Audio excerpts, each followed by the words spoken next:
So what is the first thing to be aware of when reviewing a borrower's residency documentation? And that is to be aware of the different types of documentation and the requirements of the guidelines, particularly for FHA and what's required for FHA loans. FHA requires that they have an EAD card, not just a valid visa, unless it's an H-1B visa. And so that's probably one of the most important aspects, is to be aware of what documents are required. So what is the difference between a visa and an EAD card? The visa is what's issued by the U.S. State Department to allow entry into this country, and the EAD card is employment authorization document issued by the USCIS to give employment authorization. FHA requires that, except for H-1B visas, which are the only visa type that doesn't get an EAD card that is permitted by FHA, that you have an EAD card for FHA. Conventional will permit just a visa. They don't necessarily require an EAD card, but we require that if that visa type must also allow for employment authorization, such as TN or L1 or such. There are visa types like B1, B2, which is a tourist visa, which allows someone to enter the country, but it doesn't give them employment authorization. So if they have a B1, B2, they would also then need to have separately employment authorization validated through an EAD card. So are there any other documentation available that would prove employment authorization?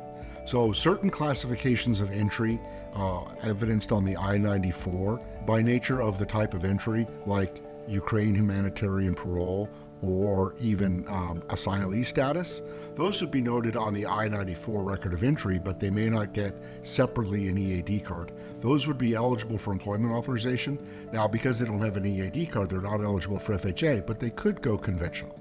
So the question was, do all visa holders hold EAD cards? No, that is not always the case. You can have a visa that provides work authorization, but there's not portability of employment, therefore they don't get an EAD card, which is why FHA requires the EAD card, because of portability of employment. So you'll have classifications such as TN for NAFTA, L1 or L2 intercompany transferee, OOJ. There are several, but do provide employment authorization, but don't have EAD cards. Those individuals could only go conventional. So the number one rule for FHA EAD cards is you must have a history of renewal if the card expires within 12 months. So that's something that a lot of people don't necessarily catch when they get their borrower's documentation up front, is they get that EAD card, they put it in the file, they submit exception requests, and then they discover that, oh, this card expires within 12 months, but my borrower does not have a history of renewal. That individual cannot go FHA. It is absolutely positively necessary, if that card expires within 12 months, that you provide the prior card for history of renewal. Otherwise, that borrower cannot go FHA.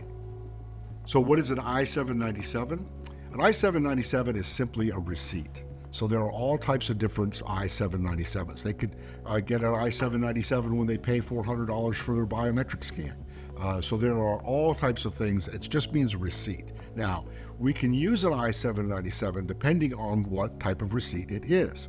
If someone applies for an extension of their EAD card, there are certain classifications which provide for an extension of that, and that's evidenced on the I-797. So for instance, if you had a C08 EAD card, that's a classification eligible for an extension, and they applied for renewal, they would get an I-797, and on there it would state, I extended for 540 days. You may then use that new expiration date as the expiration of the card. So if the face of the card expires within 12 months, but the I-797 provides an extension for 540 days, you would use the date of the expiration of the 540 days as the date of expiration. So that would extend that person without the need for a prior history of renewal. There is one thing where it's kind of a black zone, and that is when they are not eligible to apply for renewal, but yet they expire within 12 months, that borrower cannot go FHA. So why do we need exceptions with some EAD cards? Does the category affect where we sell the loan? Absolutely. There are certain classifications of EAD card which are not eligible to some investors. And so we want to make sure that for A12, CO8, there's a list of them in our guidelines, those that require an exception, so that we mark those files to go to the correct investor. Supreme Lending ourselves don't have an overlay, so we'll accept all of them provided they're valid. We just want to make sure that we sell the loan to the right place. So what is a dreamer, and are they eligible? Dreamer is a name given to DACA recipients, Deferred Action for Childhood Arrivals. Those are people who were brought in under a certain age while they were children, and then there's again a deferred action so they won't be deported. This was started under the Obama administration. So they will receive an EAD card of classification C33. They are eligible for FHA and conventional DU files. Freddie Mac still does not recognize that as being a valid form of entry, so therefore you cannot go Freddie Mac with a C33 docket recipient. So the other category, which is of great importance, which we see a lot of now, is C08, which means application for asylum pending. We've had a lot of entrants across the southern border in the past several years, and those people have applied for asylum and they receive a C08 category EAD card. We've got a lot of investors which do not take that, as they do not see that as an official status for immigration. So we have to have the exception for those. Supreme Lending still takes them. We just want to make sure that we market for the correct investor. The category C08, a lot of times individuals are on their first card because a lot of those people have recently entered the country. So you want to be very cognizant of when that card will expire so that you apply the proper FHA renewal rules. So what is A12, or temporary protected status, and are those eligible? Those are also eligible.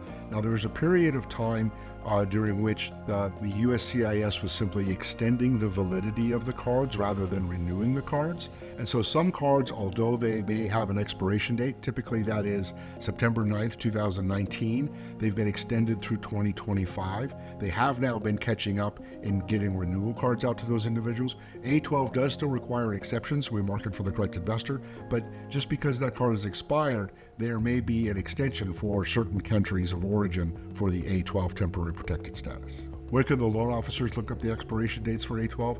The simplest way is just simply Google USCIS temporary protected status and then Honduras or whatever state. That'll bring up the USCIS webpage for that country of origin, and they can find when that EAD card is extended until. And usually it's March or July of 2025. But that's the simplest way to do it. Just USCIS temporary protected status and then the country of origin. What is a permanent resident alien card, and what's needed if it's expired? So often referred to as a green card. These are green, actually. An EAD card, employment authorization document, is pink, and the permanent resident alien card is green. That's why it's called a green card. Although some of them are very old and they're just white and they look to be very old. There's a period of time during the 80s when they issued those cards without expiration dates, and those are still valid. But modern cards will expire after 4 or 5 years, and they can apply for renewal. So what do you do if your card that you have is currently expired? There's one key thing about permanent resident aliens, and that's the word permanent. They're here on a permanent nature. We can accept those as long as we have what's called an I-90 application for replacement card. If you have an assigned one of those in the file, we'll accept the expired card. So the recent changes by FHA can be a little confusing. I touched on it earlier about the 540-day extension.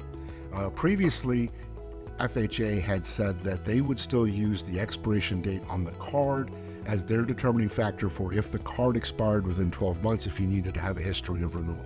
Recently, in conversations with FHA, they have changed their stance on that, and they will accept the expiration as of the extension as given on the I-797. So if your card expires within 12 months, but they've applied for renewal, and the renewal is now 540 days away, you are not within 12 months, so you don't need the history of renewal. So the big change there is they're going to use that extension expiration as their determining factor for if the card expires within 12 months. So my biggest tip for non-permanent resident alien loan files or anybody who is a non-U.S. citizen borrower is documentation. Ask your borrowers for this stuff up front. Lots of times we'll get exception requests with incomplete documentation. We'll deny the request. Then they go back to the borrower. Sure enough, the borrower has that document. So interview your borrower, get to know what their status is, and then make sure that you collect all of the relevant documents from them and put them in the loan file from the get-go. That will help alleviate any roadblocks or any heartaches down the road.